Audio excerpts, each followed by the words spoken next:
All right. Good evening. Good to say that. Today is still May 24th, 2021. I'm still your host, Evan George, and welcome to the soft launch of what will be the nightly news program. So, I have no idea where to put my TikTok feed.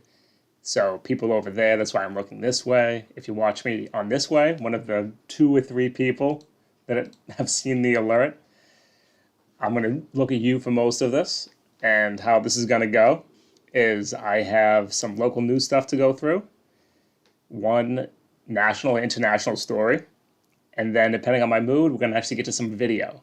And so for the TikTok people, if you want the full effect, you have to follow me on Twitch, YouTube, Facebook, and you will get the full effect, but you'll at least be able to get the first half of the show here. And I'll figure out the camera angles soon. So the first big story that came out of today's news, this is actually, was first reported on the 21st, is the spotlight from the Globe's investigation into the Holyoke Soldiers' Home deaths, the 76 veterans that died because of the incompetence of leadership and what looks to be a cover-up of the whole event. And so this article, taken mostly from a report done by Boston attorney Mark Perlstein, I talked about it in the rundown on TikTok and in the morning podcast if you follow me there, outlined the multiple steps that they took, which ended up resulting in, I think, close to 35-40% of the total residents at this facility dying. And so I'm going to start there and then actually work backwards to talk about the failures that came from Charlie Baker and Secretary Sutters. So again, if you're on TikTok, you're going to miss the visuals. So it looks like this all started with these two individuals, Thyla and Harry, who on March 15th, that's my birthday, started to experience weakness, fever, chills, coughing, was brought to the attention of the head nurse there. And let's see, 4 days later, the aide, so Thyla was the aide for Mr. McDonald's here, Harry, tested positive for COVID-19. From there, March 16th to 18th, another aide began to interact with Harry, who was basically the patient zero in this, which was then the first mistake, was having multiple different nurses, multiple different staff members interact with the same sick patient. Continuing, March 17th and 21st, Harry was then allowed to roam throughout the dementia unit for days and sleep beside 3 roommates after he was tested for COVID on the 17th. So after he was tested, he was still allowed to walk around and interact with the people at Holyoke. Staff did not move him to a designated negative pressure isolation unit or just quarantine him. And I'm from the North Shore, whoever keeps asking in the chat. Now, on the weekends, people who had worked with Harry, with Mr. McDonald, were then allowed to float throughout the facility and work in other areas of the dementia unit. So now it's slowly spreading. Now on the 24th, an 86-year-old veteran is the first confirmed victim, where he spent 2 days in the same facility next to Harry, who was, again, the patient zero for this. On the 27th, 21 people called out of the day shift feeling sick or fearing that they contracted the virus. Again, we're now in like late March. Everything's popping off in Italy. Everyone knows it's either here or it's coming. More deaths. And now it's described as the fateful decision at 3:27 p.m. March 27th. In response to the staffing crisis, leadership shut down one of the major sites and transferred its residents, basically doubling the number of veterans who were already in the cramped units. So they did the exact opposite of what you should do, is because of not enough staffing, they then combined the sick and the healthy people together into one unit. And this basically became a death trap, for lack of a better word. The deaths started to continue. And again, if you're following along, you can see the graphics. Oh my God, are you kidding me? We're going to power through it. Thank you. So on and so forth from this story, resulting again in 76 deaths. So how did this happen? How was this idiot put in charge? And for that, we got to go right to the top, because he was a political appointee of Charlie Baker.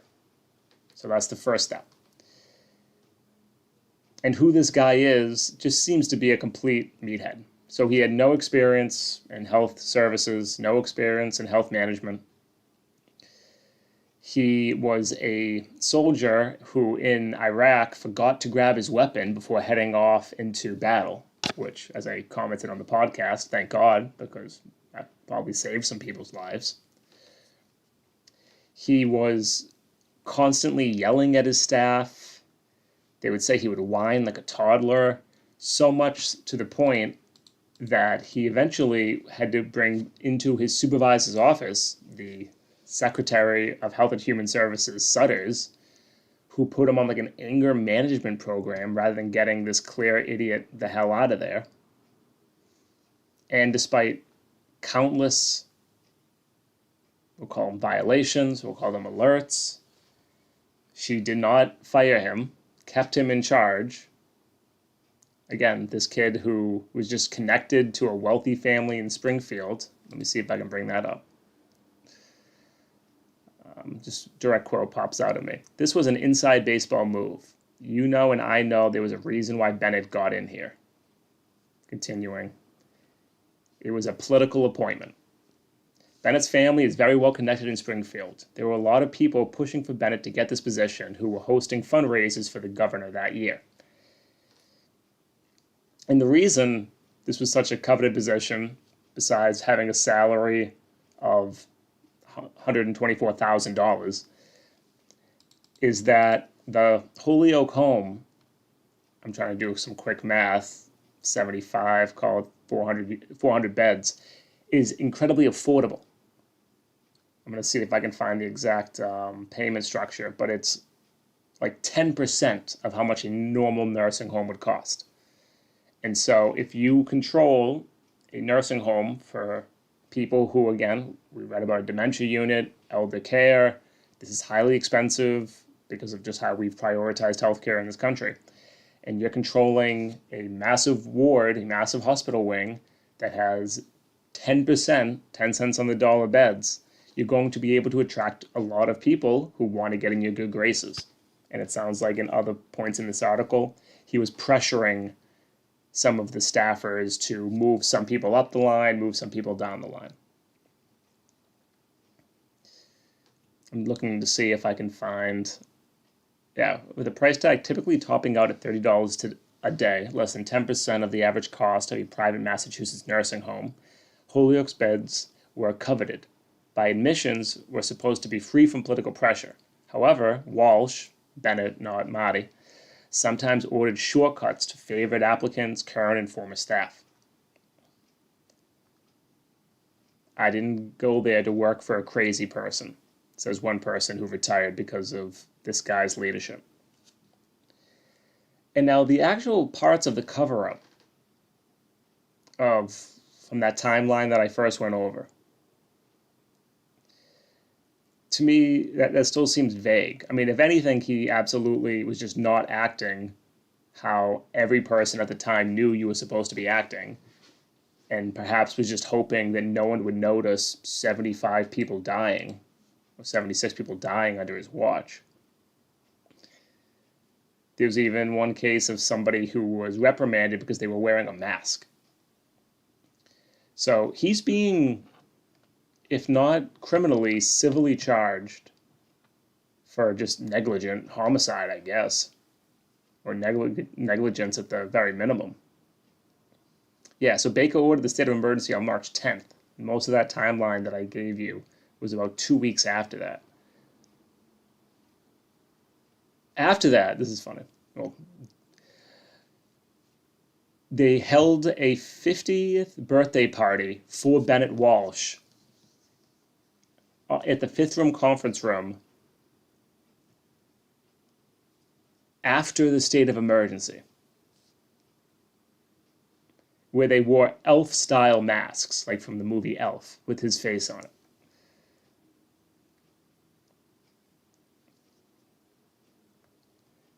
That's insane. He then resigned, and we'll take it from there. So, as I said, this all started, well, it didn't all start, but the Globe had a spotlight series on it, and I suspect this will have absolutely zero negative political repercussions for Charlie Baker. He's way too popular, and this will be blamed on an incompetent hire that everyone does. He hires hundreds of people. How could he have known? Most people don't know who Sutters is. The people that do are going to say that she did a fantastic job dealing with COVID, and that'll be that. The only other local story that I wanted to cover, I'm going to do the national one too, because this is just a soft launch, so I get to have fun while very few people are watching. And that carryover? Yes, it did. And this is about the toxins that are being found in the water here in Massachusetts. It begins with a story from Wayland, but since Massachusetts enacted new safety regulations last fall, more communities have found elevated levels of toxic chemicals known as PFAS in their drinking water. And I'll go into what that acronym means in a second. Results are now available from half of those public water sources that they've been testing. From those, and right now they're testing any water supply that goes to a population of over 10,000 people. Of them, 20% of, again, those bodies that have been tested have reported concentrations above what state regulations allow. PFAS is known as a forever chemical. I'm not even going to try to pronounce this word. Polyfluorolactic. Polyfluorolactic. That's good enough. PFAS have long been used in everything from nonstick pans to water-repellent clothing. They have been linked to cancer, compromised immune systems, and a range of diseases. Now, to be considered too high a level, even though I don't like this because it makes people think it's fine, is 20 parts per trillion, which is roughly the size of 20 grains of sand in an Olympic-sized swimming pool. Just that little amount is enough to be seen as dangerous. And again, 20% of the bodies of water that we've tested here in Massachusetts have found this. However, there are still some communities here in Massachusetts that are putting out or allowing people to drink this water. And I read the list in the TikTok. Let me do it here as well. Among the communities still delivering water with the elevated PFAS levels are Acton, Ayer, Dudley, Easton, Holbrook, Natick, Randolph, and Wayland. So if you live in one of those communities, you may want to get your city manager, or if you have a mayor, or if you have a selectman board, on the phone and say what the hell is going on with the drinking water.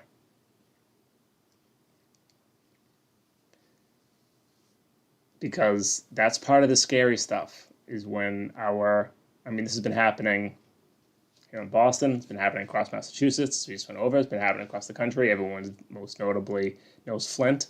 But when our infrastructure starts to fall, because we've just neglected it for decades, to the point where now it's not safe to drink the water, that's when you start really entering that failed state category. So if you're definitely part of those towns, reach out, start drinking bottled water if you can afford it, get a filter, again, if you can afford it. And raise hell and tell your community what the hell's going on. All right. And now for a little dessert, we'll call it.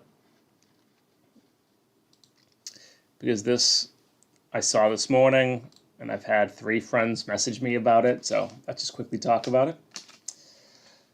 Wuhan lab staff went to hospital before COVID-19 outbreak was disclosed.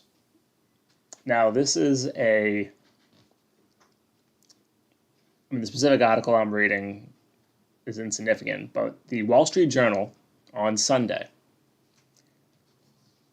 went into a previously undisclosed U.S. intelligence report, which is saying that there was a few people at the Wuhan Institute of Virology lab who was sick in 2019, November of 2019, before China announced its pandemic, its emergency.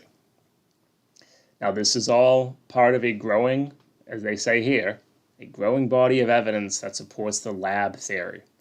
The lab theory being that the coronavirus stemmed not from a wet market, but from a secret, or I guess not so secret, Chinese laboratory, either deliberately or not deliberately, accidental. There are, I think, at least 4 red flags that should pop up in your mind about this Wall Street Journal article. The first is it is published in the Wall Street Journal, which is most certainly a conservative to right-leaning publication. Now, they also do good reporting, but just to see that, you log that in the back of your head. If this was published in the New York Times, I would have said the same exact thing. But still, Wall Street Journal. Okay. Who is the source in this? A U.S. intelligence report. And now, if that doesn't cause a red flag for you, I really don't know what to say. Because the idea that our U.S. intelligence is trustworthy, is accurate, is laughable. Especially when it's not like an individual just saying we have a document where someone there says that these people were sick.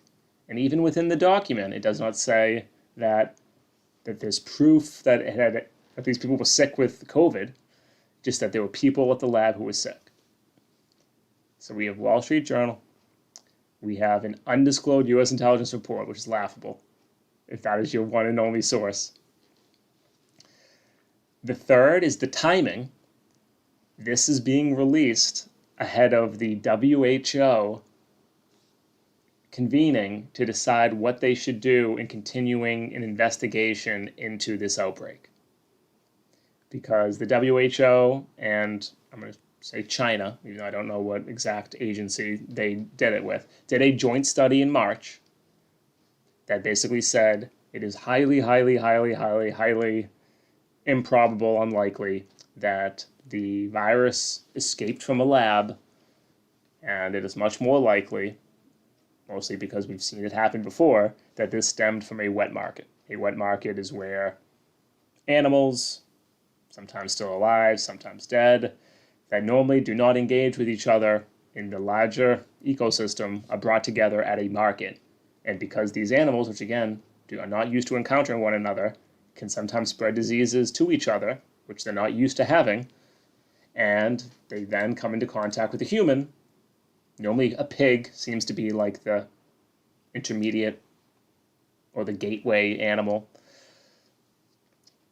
And so that was the third thing, is this is coming at a very politically timed moment, which is right before the WHO meets again to discuss, do we need to continue looking into this?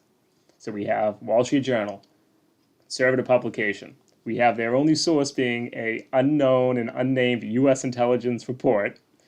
You have the very convenient political timing of when this is being released. And then fourth and finally, it fits into what is a very obvious narrative of anti-China sentiment, of not trying to create an actual conflict, because we would get wiped, or at least the world would get wiped in an actual military conflict with China, but having a foreign enemy, having a reason why we need to increase defense spending, having an outside threat You see the Biden administration doing it. You saw the Trump administration doing it. It's always very convenient to have an outside threat. And so when you have those four things all coming together, at no time should you then look at this and say, this is real evidence that it came from a lab. And just for fun, I'll go a step further. Let's say it did come from a lab. Again, even outside of all the ridiculous reasons why I just illustrated. They would still then not use this as some sort of an international, oh, we need to all have higher standards for lab testing. Maybe we shouldn't be in this conflict with one another to look into bioweapons. The USSR was manufacturing anthrax that either accidentally or on purpose got out in a community and killed tens of thousands of people. We here have continued to study biological weapons and experimented on our own populations. We also had something to do with that whole anthrax scare after 9/11 that everyone seems to have just pretend that didn't happen. But that is not how this would be used if this hypothetical existed that it did escape. It would be used as China must pay. We must do something about China. And so, again, because of all the red flags I illustrated earlier, this is still in the ludicrous element side of things. But if it is going to be used as a weapon to basically continue to kill the planet and maintain the status quo, just keep that in mind. But yeah, I'm still calling horse shit. Let me read real quick. Someone is yelling about pigs. All right, so now I'm going to transition to a video portion. Now, the TikTok people, you're not going to be able to see this, but you should still be able to hear it. So let's see what happens. But actually, be right back.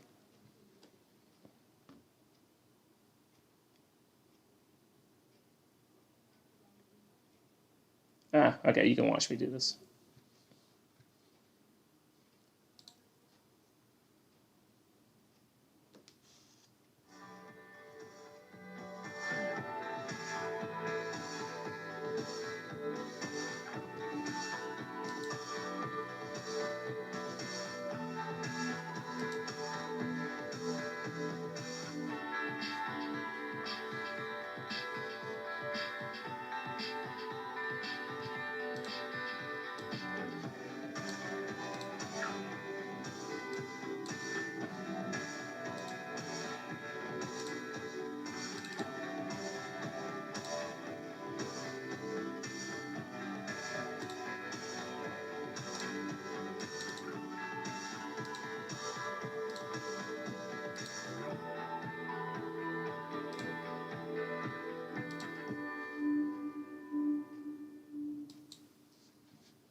I don't think what I wanted to do worked.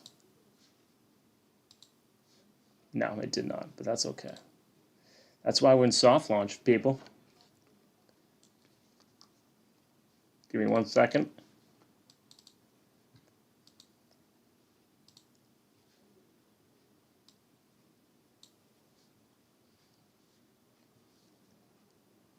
right. So, and we are back.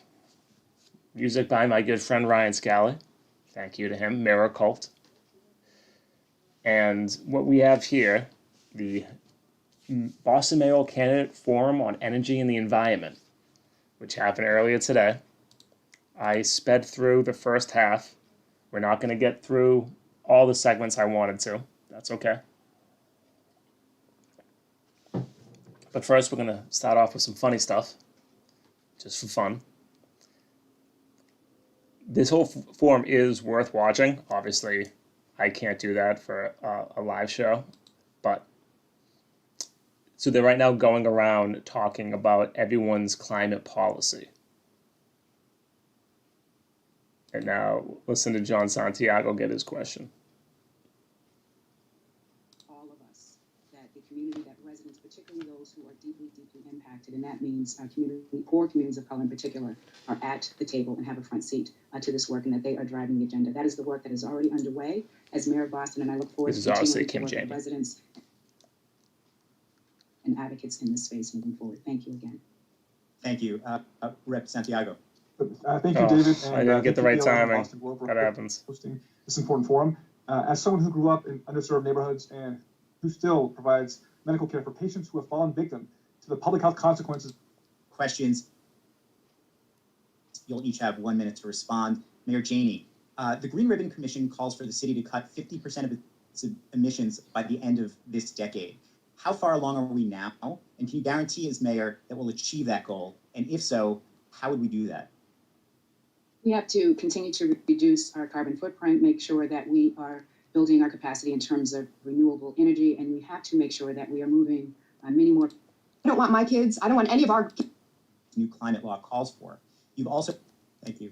All right, well, we don't get to hear him make fun of John Santiago, but it was basically that John Santiago doesn't have an environmental policy page. But now let's actually hear from Michelle Wu answer a question about her. Councillor Wu, you've proposed achieving carbon neutrality for the city by 2040, 10 years before the Green Ribbon Commission, the city's climate action plan, or the state's new climate law calls for. You've also proposed a net zero municipal footprint by 2024. First, can you tell us what that means and how do you propose achieving both goals without overburdening taxpayers?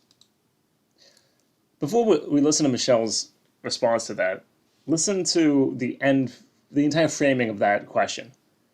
It began with basically Michelle's policies are a decade ahead of what the state commission says was necessary, and then ends it with, and how are you going to do this without burdening taxpayers? Basically setting it up that she has a rushed policy, and before you can do anything involving climate justice, you must make sure that it doesn't burden the taxpayer. I don't know how she responds to this, but let's see. We can't afford to aim for that long-term goal. We know that if the entire world gets our emissions under the right threshold by 2050, instead of sooner than then, we'll have just a 50-50 chance for the planet to remain livable, given all of the cycles the tipping points that occur. I don't want my kids, I don't want any of our kids and grandkids to have just a coin flip's chance at survival in this city and on our planet. So we need to be as aggressive and ambitious as possible. It's about electrifying everything, cleaning the sources of electricity, and then ensuring we're changing our land use patterns to match that. Boston has to start with what we have at hand. Completely retrofit our own city buildings, a huge footprint with City Hall itself that we've already started plans to think about energy efficiency and how to reduce those emissions, get solar panels up, ensure that in our new permitting, we're not allowing buildings to go up that we'll have to force to retrofit in just a couple of years from now. We have to be as aggressive as possible to think about the long-term plans for our city because the impacts are already here.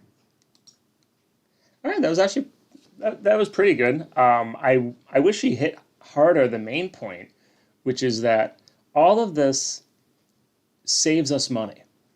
And so if the framing of the question is how expensive it is, what you have to just get through to people is that the cost of doing nothing is more. And obviously that's not a line I invented. But you got to flip the framing, that this all saves money. Not only does it increase life expectancy, healthier people, healthier planet, but it also saves us money because what we're doing is going to be so destructive to the environment and to our health that the cost of doing nothing is vastly greater. Let's see who else has any good Councilor responses. Campbell, This is good you've too. called for establishing a conservation corps. Can you tell us what that would do, how many people you envision it would include, and how much you expect it to cost the city? Thank you for the question. And the goal of this is, of course, to realize the fact that there is greater investment from both the state and the federal government with respect to our response to climate and making sure every neighborhood is resilient in the face of it.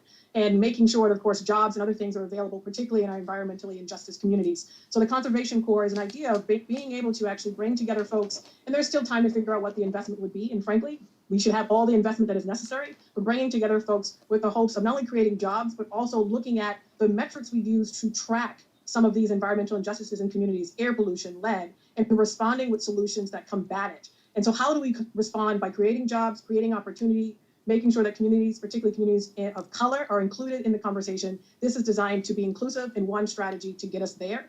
I don't know where I am on time because it's in the chat. But I will also add, I live in Mattapan. I was shocked to learn, for example, some of our climate maps did not include my neighborhood of Mattapan. So this is supposed to do that, but also, of course, everything in my plan centers communities of color. Thank you. Chief Barrett. All right, we're going to leave it at that.